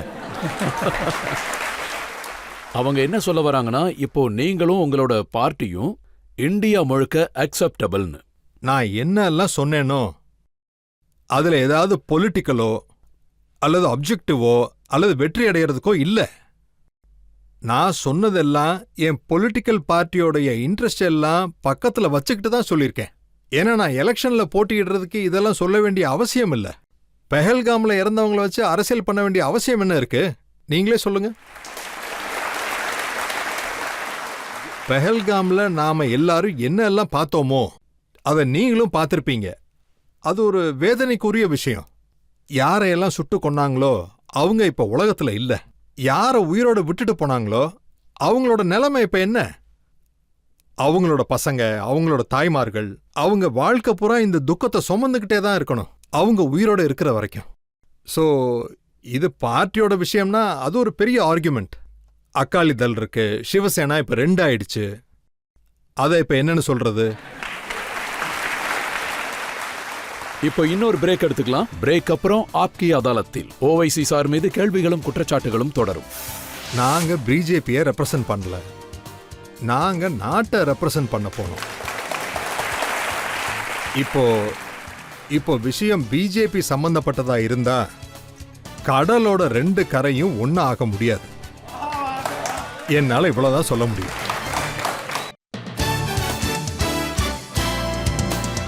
Welcome back. ஆப்கி அதாலத்தில் இன்றைய வழக்கு தொடர்ந்துட்டு இருக்கிறது. திரு அசசுதீன் ஓவைசி மீது ஆப்கி அதாலத்தில் அடுத்த குற்றச்சாட்டு. ஆப்கி அதாலத்தில் ஏஐஎம்ஐஐ சீஃப் அசாசுதீன் ஓவைசி மீதுள்ள குற்றச்சாட்டு என்னவென்றால், இவர் வெளிநாட்டுக்கு டெலிகேஷன் கொண்டு போனதுல எந்த பயனும் இல்ல. ஓவைசி சார், நீங்களும் டெலிகேஷன் எடுத்துட்டு போனீங்க. இந்தியால பாத்தீங்கன்னா இன்னும் 7 பார்ட்டிஸ் டெலிகேஷன் அனுப்புனாங்க. ஆனா இங்க நிறைய பேர் என்ன சொல்லிட்டு இருக்காங்கன்னா, அதனால எந்த லாபமும் இல்லைன்னு சொல்றாங்க. பாருங்க, நாங்க டெலிகேஷனுக்கு போனது நாட்டுக்காகத்தான், எந்த ஒரு பொலிட்டிக்கல் பார்ட்டிக்கும் போகல. ஸோ நாங்க பிரதம மந்திரிக்காகவும் போகல, வேற யாருக்காகவும் போகல, நாட்டுக்காகத்தான் போனோம். ஏன்னா அதுல எந்த விப்பும் கொடுக்கல. ஏன்னா இது கண்ட்ரி சம்பந்தப்பட்ட விஷயம். நாங்க பஹ்ரைனுக்கு போனோம். பஹ்ரைன் கூட ஒரு அந்யூன்யமான உறவு இருக்கு. பஹ்ரைன் இப்போ நான் பர்மனன்ட் மெம்பர் ஆகிக்கிட்டு இருக்கு யூஎன் செக்யூரிட்டி கவுன்சில்ல. பாகிஸ்தான் சேர்மன், எங்களுக்கு அவங்க தேவை. அங்க டெலிகேஷன் போச்சு. மக்கள் இதை மறந்திருப்பாங்க. 2019ல பஹ்ரைன் ஒரு வாண்டட் டெரரிஸ்டை இந்தியாவுக்கு கொடுத்தாங்க. இவங்க இதை மறந்துட்டு இருப்பாங்க. பஹ்ரைன்ல அவங்களோட மக்கள் தொகை 7 லட்சம். அதுல 3 லட்சம் இந்தியர்களே வேலை செய்றாங்க. அப்புறம் முக்கியமான விஷயம், 2018ல பாகிஸ்தானை FATF கிளப்ல போட்டப்போ பஹ்ரைன் தான் உதவி செஞ்சாங்க. இத்தனைக்கும் அது GCC மெம்பர், முஸ்லிம் கண்ட்ரி. அவங்க தான் நமக்கு ஹெல்ப் பண்ணாங்க. 2வதா நாங்க குவைத்துக்கு போனோம். குவைத்திலே 10 லட்சம் இந்தியர்கள் இருக்காங்க. அப்புறம் குவைத் கூட 2019ல ஒரு வாண்டட் டெரரிஸ்ட கொடுத்தாங்க. குவைத்துக்கும் எங்க குரூப் இந்த 4 கண்ட்ரீஸ்க்கும் போயிருந்தது. அதாவது மிடில் ஈஸ்ட், நார்த் ஆப்பிரிக்கா எல்லாம் டாஸ்க் ஃபோர்ஸோட மெம்பர்ஸ். அப்புறம் எங்களுக்கு இவங்களோட உதவி தேவை. குவைத்தில் நாங்க டெப்யூட்டி பிரைம் மினிஸ்டரை சந்திச்சோம். அங்க அவரை சந்திச்சோம். அவர் பேரு ஷூரா. அங்க சந்திச்சோம். பஹ்ரைன்ல நம்மளோட லோக்சபா இருக்கு. அங்க இருக்கிற ஸ்பீக்கர் பெங்களூர்ல படிச்சவர். என்ன தெரியும்னு சொன்னாரு. நான் அவருக்கு ஞாபகப்படுத்தினேன். பெங்களூர்ல இந்தியன் இன்ஸ்டிடியூட் ஆஃப் சயின்ஸை டெரரிஸ்ட் அட்டாக் பண்ணாங்க. அவரு நான் பெங்களூர்ல படிச்சிருக்கேன்னு சொன்னாரு. பிரீமியர் இன்ஸ்டிடியூட் இருக்கு தெரியும், ரொம்ப வருத்தப்பட்டேன்னு சொன்னார். குவைத்துக்கு போனோம். கிங்டம் ஆஃப் சவுதி அரேபியாவுக்கு போனோம். அங்க 27 லட்சம் இந்தியர்கள் வேலை செய்றாங்க. அப்புறம் அவங்க நாங்க சொன்னோம், ஞாபகப்படுத்தணும், 2012ல உங்களோட தாய்கள் எல்லாரும் டெரரிசமுக்கு எதிராக மனு கொடுத்தாங்கன்னு. அப்புறம் அந்த மனுல என்ன சொன்னாங்கன்னா, டெரரிசமுக்கு காசு கூட பயன்படுத்துறாங்கன்னு. சோ எத்தனை ஃபாரின் டெலிகேட்ஸ் இருக்காங்களோ அங்க இருக்கிற எல்லாரையும் நாங்க சந்திச்சோம். சொன்னதுக்கு அப்புறம் ஆமா நீங்க சொன்னது சரிதான்னு சொன்னாங்க. நாங்க அவங்களுக்கு ஞாபகப்படுத்தணும், 2003ல ரியாதுல அல் கைதா தாக்குதல் நடத்தினாங்க. அவங்க சொன்னாங்க, எஸ் நாங்க விக்டிமா இருந்திருக்கோம்னு. 5-6 வருஷத்துக்கு முன்னாடி ஹூத்திஸ் ஆர்மி மேல மிசைல் போட்டாங்க, பிளாஸ்ட் பண்ணாங்க. சவுதி அரேபியா எங்களுக்கு இம்பார்ட்டன்ட். ஏன்னா மறுபடியும் FATFல பேர் வரணும். இந்த 3 கண்ட்ரிஸ் மேலேயும் பாகிஸ்தானுக்கு நிறைய இன்ஃப்ளூயன்ஸ் இருக்கு. நாங்க போய் அவங்க கிட்ட சொல்றோம், இங்க பாருங்க, இந்த TRF ஆர்கனைசேஷன் பஹல்காம்ல அட்டாக் பண்ணாங்க.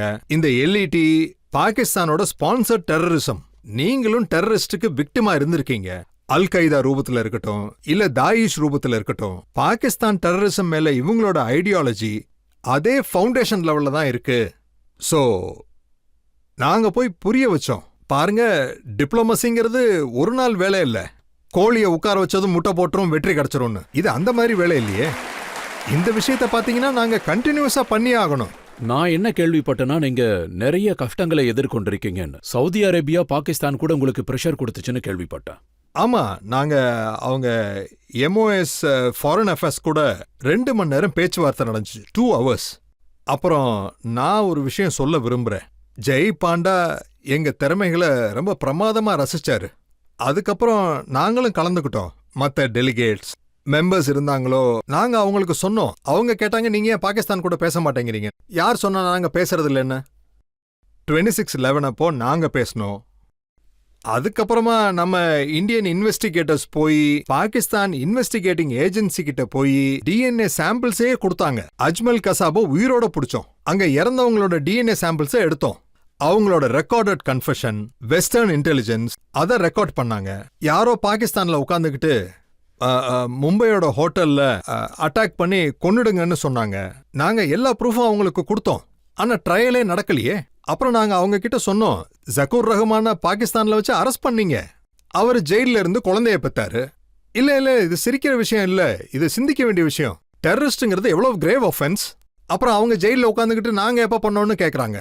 நான் என்ன சொல்றேன்னா, நானே பர்சனலா நரேந்திர மோடியை பர்சனலா கிரிட்டிசைஸ் பண்ணேன். பத்தான்கோட்டுக்கு அப்புறம் நீங்க ISI எதுக்கு அங்க வர விட்டீங்கன்னு. அங்க வந்தாங்க, என்ன நடந்துச்சு? அப்படி எதுவும் இல்லையே, நாங்க பேசாம ஒன்றும் இல்லையே. அவருக்கு எல்லாத்தையும் நாங்க சொன்னோம். நீங்க அவங்கள FATFல போட உதவி செய்யுங்கன்னு நாங்க சொன்னோம். நாங்க என்ன சொன்னோம்னா, பாகிஸ்தானி மக்களுக்கும் எங்களுக்கும் எந்த பிரச்சனை இல்லைன்னு சொன்னோம். எங்களோட சண்டை பாகிஸ்தானோட ISI கூட, அவங்களோட ஸ்பான்சர்ட் டெரரிஸ்ட் குரூப் கூட. அவங்க அதை தடுக்கட்டும், எங்களுக்கு எதுக்கு? நாங்க தான் முன்னேறி போய்கிட்டு இருக்கோமே, இன்னும் முன்னேறுவோம். உங்ககிட்ட இதை தான் கேட்டாங்க. பாகிஸ்தானுக்கு போய் எல்லா இடங்களையும் கம்ப்ளைண்ட் பண்ணிட்டு இருக்கீங்க. தாக்குதல் நடந்தது பெஹல்காம்ல. ஆனா 2 மணி நேரத்துல பாகிஸ்தான் இந்தியாவை பிளேம் பண்ணியிருக்கு. இது எப்படி ஏன் பண்ண மாட்டாங்க? நீங்க 4 இமெயில் போட்டீங்கன்னா ஒத்துக்கிறோம். நாங்க தான் தாக்குதல் நடத்தணும்னு சொன்னா 4ல 2 இமெயில்ஸ் அதை எங்க ஏஜென்சி ஃபைண்ட் அவுட் பண்ணாங்க. அத பாகிஸ்தான் கண்டோன்மெண்ட் பக்கத்துல இருந்து இமெயில் அனுப்பியிருக்காங்க. அவங்க அவங்களோட ரெஸ்பான்சிபிலிட்டியை அக்செப்ட் பண்ணாங்க. அப்புறம் அவங்களுக்கு இந்த விஷயம் எப்ப தெரிஞ்சதோ, அவங்களோட ஃபுட் பிரிண்ட்ஸ் எவிடன்ஸ் தெரிஞ்சதோ, உடனே எங்களுக்கு சம்மதம் இல்லைன்ட்டாங்க. அதுக்கப்புறம் பாகிஸ்தான் இன்னைக்கு என்ன சொல்றாங்கன்னா, ஏப்ரல் 25 யுனைடெட் நேஷன்ஸ் செக்யூரிட்டி கவுன்சில்ல டிஆர்எஃப் பேர் வந்துச்சு. ஸோ ஷெபாஸ் ஷெரீஃப்க்கு அங்க யாராவது மாப்பிள்ளை இருந்தாங்களா ஷெபாஸ் ஷெரீஃப் பேர் வர்றதுக்கு? ஒருவேளை டிஆர்எஃப் கூட உங்களுக்கு எந்த பிரச்சனையும் இல்லைன்னா அப்ப டிஆர்எஃப்ல பேர் கொடுக்கணும்ல. அவர் அதை மறுத்துட்டாரு. அப்புறம் நாடு இதை தெரிஞ்சுக்க வேண்டியது அவசியம். சொல்ல போனா இந்திய அரசாங்கம் டிசம்பர் 23ல யுனைடெட் நேஷன்ஸோட சாங்ஷன் கமிட்டிக்கு டிஆர்எஃப் இருக்குன்னு சொன்னோம். அப்புறம் 24 மே அன்னைக்கு என்ன சொன்னாங்கன்னா, டிஆர்எஃப் ஒரு ஆர்கனைசேஷன். எங்க துரதிருஷ்டம் என்னன்னா, எங்க செக்யூரிட்டி லேப்ஸ் ஆயிடுச்சு. அப்புறம் பெஹல்காம் சம்பவம் நடந்துச்சு. ஸோ இது பாகிஸ்தானோட இந்த 4 நாடுகள்ல, அதுவும் அல்ஜீரியாவில் 1995ல இருந்து 2006 வரைக்கும் 60,000 அல்ஜீரியன் டெரரிஸ்ட கொன்னாங்க. 60,000. அவங்க சொன்னாங்க நாங்க இதை ஏத்துக்கிறோம்னு. இப்ப அல்ஜீரியா இப்போ அவங்க நான் பர்மனன்ட் மெம்பர். அவங்க கிட்ட நாங்க இத பத்தி விவரமா எடுத்து சொன்னோம். அவங்களும் டெரரிசமோட ஒரு விக்டிம். இன்னைக்கும் சவுத் அல்ஜீரியாவில் தாயிஷ் குரூப் இருக்கு. ஸோ நாங்க அங்க போய் முயற்சி பண்ணோம் நம்ம கண்ட்ரியோட வியூ பாயிண்ட வைக்கிறதுக்கு. ஏன்னா ஆல் பார்ட்டி எம்பிஸ் இருந்தாங்க.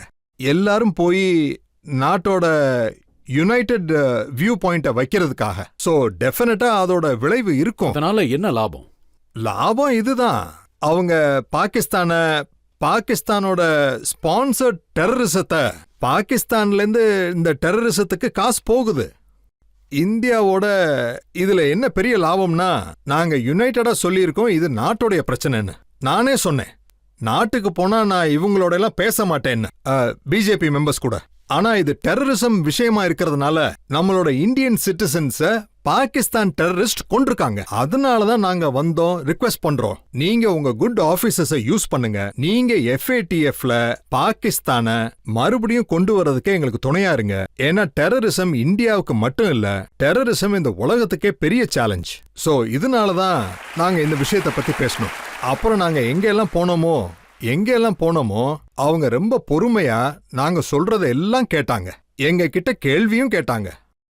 நான் சொன்ன மாதிரி அவங்க பேசும்போது நாங்க அவங்க கிட்ட சொன்னோம் பாகிஸ்தான் கூட எங்களை ஹைஃபனேட் பண்ணாதீங்கன்னு. நாங்க சவுதி அரேபியா கிட்ட கேட்டோம், நீங்க அவங்களுக்கு $13 பில்லியன் கொடுக்க போறீங்க, அவங்கள மானிட்டர் பண்ணுங்கன்னு. காசு எங்க போகுதுன்னு மானிட்டர் பண்ணுங்க. எப்படி அப்படி கொடுப்பீங்க? ஒருவேளை அதே காசு பாகிஸ்தான் ஆர்மி கிட்ட போனா அவங்க அதை இந்தியாவுக்கு எதிராக யூஸ் பண்ணுவாங்க. ஸோ ஆல் இன் ஆல் நான் என்ன நினைக்கிறேன்னா, எங்க குரூப் கூட நான் பேச முடியும். நாங்க ரொம்ப நல்ல விதமா அவங்க கிட்ட. அவங்க உங்ககிட்ட இப்படி கேட்கலையா? பாகிஸ்தான் இந்த மாதிரி சொல்லிட்டு இருக்கு, இந்தியாவோட முஸ்லிம்ஸ் நிலைமை ரொம்ப மோசமா இருக்குன்னு. ஆனா பாகிஸ்தான்ல ரொம்ப நல்லா இருக்குன்னு சொல்லியிருக்காங்க. பாருங்க, உலகம் எவ்வளவு சின்னதுன்னா, இந்தியாவுல என்னென்ன நடக்குதோ அதை உலக மக்கள் எல்லாரும் பாக்குறாங்க. அது மாப் லிஞ்சிங் வீடியோவா இருக்கட்டும், அதாவது வேற ஏதாவது தப்பான வேலையா இருக்கட்டும், சங்கு குடும்பத்தை சேர்ந்தவங்களா இருக்கட்டும், அது உலகத்துக்கு தெரிஞ்சிரும். எங்களை கேட்கும்போது நாங்க ஆமான்னு சொன்னோம். ஆமா இது நடந்துச்சுன்னு நானே சொன்னேன். ஆமா இது உண்மைதான்னு சொன்னோம். நாங்க இதை மறுக்கல, நீங்க பாத்துக்கிட்டு தான் இருக்கீங்க. ஆனா எங்க கிட்ட இன்னைக்கு கூட எங்க கோர்ட்ஸ் இண்டிபெண்டன்ட், கோர்ட்ஸ் இன்னைக்கும் வழக்கம் நடத்திக்கிட்டு இருக்கு. அப்புறம் நான் அவங்க கிட்ட சொன்னேன் இது இப்படி இருக்குன்னு. ஆனா நாங்க உங்ககிட்ட என்ன நோக்கத்தோட வந்தோம்னா, இது டெரரிஸ்ட் விஷயத்துக்காக எங்க நாட்டோட ஒரு வியூ பாயிண்ட வைக்கிறது. நாங்க எல்லாம் இத பத்தி பேசணும். நாங்க எல்லாரும் ஒரு இடத்துல உட்கார்ந்தப்ப அவங்க என்ன சொன்னாங்கன்னா, இந்த ஸ்டாண்ட் பாலஸ்டைன் விஷயத்துல ரொம்ப மாறுபடுதுன்னு இந்தியா. அப்புறம் நாங்க கேட்டோம், பாலஸ்டைனோட ஸ்டாண்ட் எங்க மாறுச்சுன்னு. சோ எங்க ஸ்டாண்ட் இன்னைக்கும் அதே தான், நெஹ்ரு மகாத்மா காந்தி பீரியட்ல இருந்தது. ஓகே, பிஜேபி பவர்ல கொஞ்சம் சாஃப்ட். இப்ப பாத்தீங்கன்னா இஸ்ரேல் அந்த புச்சர் விஷயத்துல. ஆனா நாங்க அவங்க கிட்ட கேட்டோம், எவ்வளவு நேரமா இந்த இடத்துல உட்கார்ந்துகிட்டு இருக்கோம், நீங்க பாலஸ்தீனுக்கு என்ன பண்ணிக்கிட்டு இருக்கீங்கன்னு, நீங்க என்ன பண்ணிக்கிட்டு இருக்கீங்க சொல்லுங்கன்னு கேட்டோம். நாங்க பாலஸ்தீனியர்களுக்கு எப்போதும் கூடவே இருக்கிறோம், எப்பவும் இருப்போம். நீங்களும் கூடவே தான் இருக்கீங்க, நீங்களும் அதை பத்தி பேசுறவங்க தான். அப்புறம் சைலண்ட் ஆயிட்டாங்க, எதுவுமே பேச முடியல. சில பேர் இதுவும் சொல்றாங்க உங்களுக்கு விரோதம் இருக்குன்னு. ஏன்னா டெலிகேஷன் திரும்பி வந்ததுக்கு அப்புறம் உங்களை பிரதம மந்திரி கூப்பிட்டாரு, ஆனா நீங்க அவரை சந்திக்க போகல. இப்ப புரிஞ்சுக்க வேண்டிய விஷயம் என்னன்னா, நீங்க நரேந்திர மோடிய நாடுன்னு நினைக்கிறீங்களா இல்ல நாட்டுல நம்ம எல்லாரும் இருக்கோம்னு நினைக்கிறீங்களா? நாடுங்கிறது தனிதானே. நாங்க நாட்டுக்காக போனோம், ஒரு தனிப்பட்ட பிரைம் மினிஸ்டருக்காக போகல. ஒருவேளை பிரைம் மினிஸ்டர்னா நாங்க போயிருக்கவே மாட்டோம். நாங்க நாடு சம்பந்தப்பட்ட விஷயமா இருந்தா கண்டிப்பா அதுக்கு போவோம். கண்ட்ரிக்காக போனோம். அது மட்டும் இல்ல, 2012-13 ஒரு ட்ராக் டு டிப்ளமசில யஷ்வந்த் சின்ஹா சார், மணிசங்கர் சார், நாங்க எல்லா எம்பிஸையும் கூட்டிகிட்டு போனோம். பிஜேபி எம்பிஸும் தான். அங்க பாகிஸ்தான் சேனல்ல நான் அவங்கள பத்தி கடுமையா பேசினேன், வாக்குவாதம் நடந்தது. சோ இப்ப எதுவும் அந்த மாதிரி இல்ல. எங்களோட வியூ பாயிண்ட நாங்க மறந்துட மாட்டோம். நாட்டுக்காக போனோம், இப்ப நாட்டுக்கு வந்திருக்கோம். கண்டிப்பா பிஜேபிக்கு எதிராக தான் இருப்போம், இனிமேலும் அப்படிதான் இருப்போம். அப்புறம் பேசிக்கிட்டே இருப்போம்.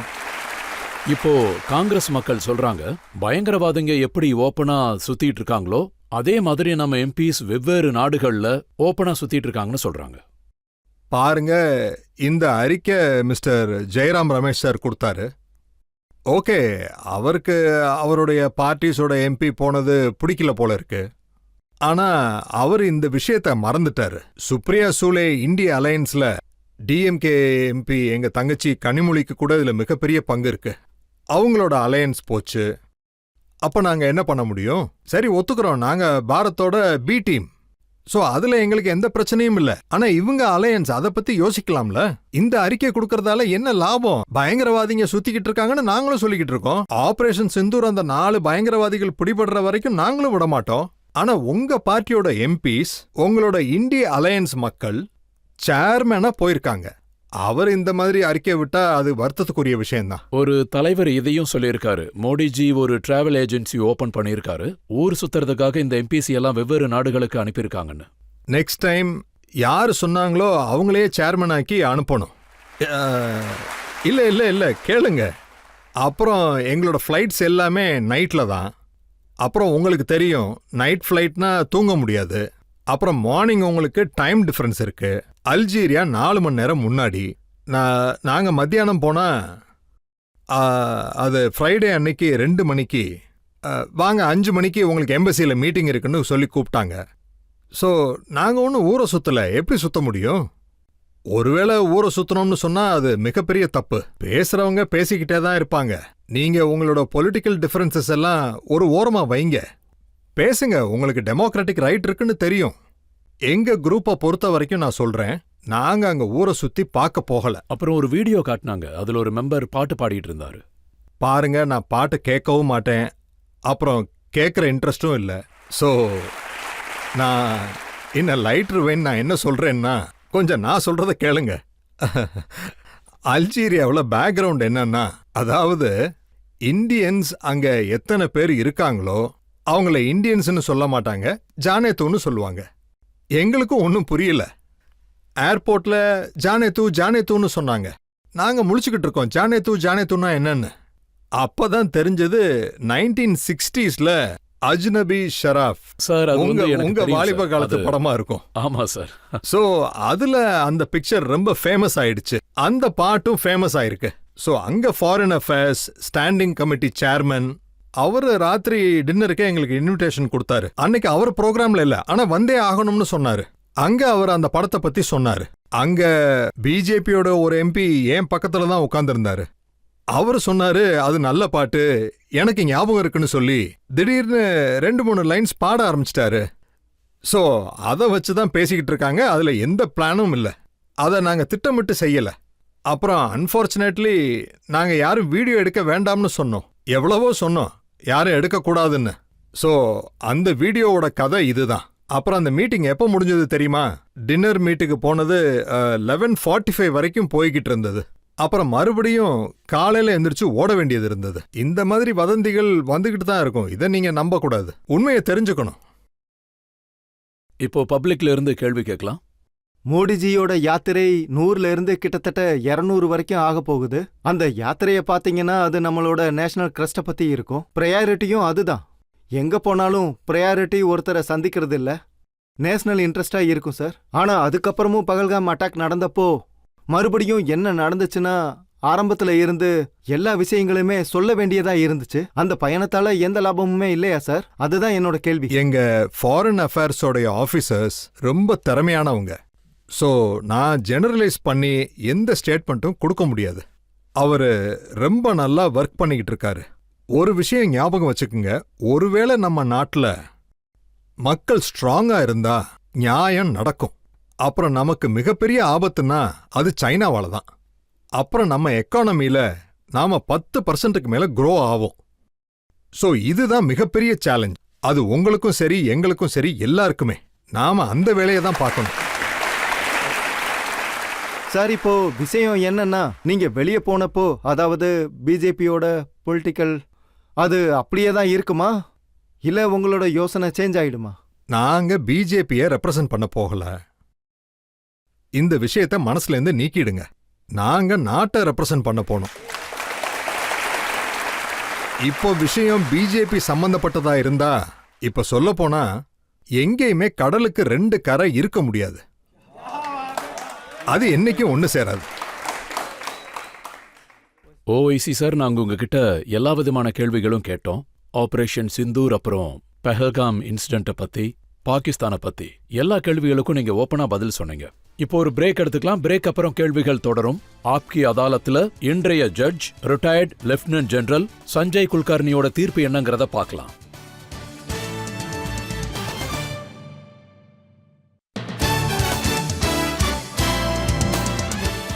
ஆப்கி அதாலத்தில் இன்றைய judge retired lieutenant general Sanjay குல்கர்னியோட தீர்ப்பு. அசாசுதீன் ஓவைசி சார், அவர் ரொம்ப திறமையான ஒரு உயர் மதிப்புள்ள நாடாளுமன்ற உறுப்பினர். அவர் எல்லா கேள்விகளுக்குமே ரொம்ப ஓப்பனா பதில் சொன்னாரு. அவர் என்ன சொல்றாருன்னா, பாகிஸ்தான் என்னைக்குமே திருந்தாதுன்னு. ஹைதராபாத்ல அவரோட அடையாளம், சொல்லப்போனா அவர் ஒரு சோசியல் ஒர்க்கர், எல்லாருக்குமே உதவி பண்றவரு, ரொம்பவும் புத்திசாலி, நல்ல மனசுள்ள ஒரு மனுஷன். அவரு வார்த்தைகளுக்கு கட்டுப்படுறவர்னு எல்லாருக்கும் தெரியும். அப்புறம் ஹைதராபாத்ல இவருக்கு இணையானவங்க வேற யாரும் இல்லைன்னு எல்லாருக்கும் தெரியும். உலகத்துல டாப் 500 முஸ்லிம்ஸ்ல ஓவைசி சாரோட பேரும் வரும். நல்ல மனசுள்ளவர். அவரோட மனசு எப்பவும் இந்தியா தான். அதனால இந்தியர்கள் எல்லாருமே அவர்கிட்ட இதை தான் எதிர்பார்க்கறாங்க. அதனால தான் உங்களை ரஜத் சாரும் அழைச்சு உங்க தோள் மேல இந்த மிகப்பெரிய சுமைய சுமத்துறாரு. இந்தியாவில் இந்து முஸ்லிம்ஸ் 2 பேரும் ஒன்னா இருக்கணும்னு. நாடுதான் எல்லாத்தையும் விட ரொம்ப முக்கியம். இதுதான் இப்போ உங்களுக்குள்ள இருக்கிற உணர்வு. நீங்க ஒரு நல்ல இந்திய அரசியல் தலைவரா உலகம் பூராவுமே நல்ல பேர் வாங்கியிருக்கீங்க. இன்றைய யுகத்திலையும் நீங்க பேர் வாங்கி பிரசித்தி பெறணும்னு உங்களோட பணிகளையும் தொடர்ந்து செய்வீங்கன்னு நாங்க எல்லாருமே நம்புறோம். நாம எல்லாரும் ஒன்னா சேர்ந்து நாட்டோட மதிப்பை காப்பாத்துவோம். ஒரு இந்தியனா நாம இருக்கிறதால நாம எல்லாரையுமே ஒரு இந்தியனோட கண்ணோட்டத்துல தான் பாப்போம்.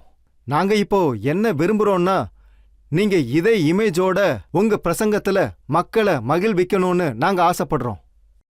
இன்னும் நிறைய நல்லது செய்வீங்கன்னு நாங்க எதிர்பார்க்கிறோம். இந்தியாவோட மிகச்சிறந்த தலைவர்ன்ற மதிப்போட இந்த நீதிமன்றம் உங்களை மதிப்பும் மரியாதையோடையும் கௌரவமா இந்த நீதிமன்றம் விடுவிக்குது.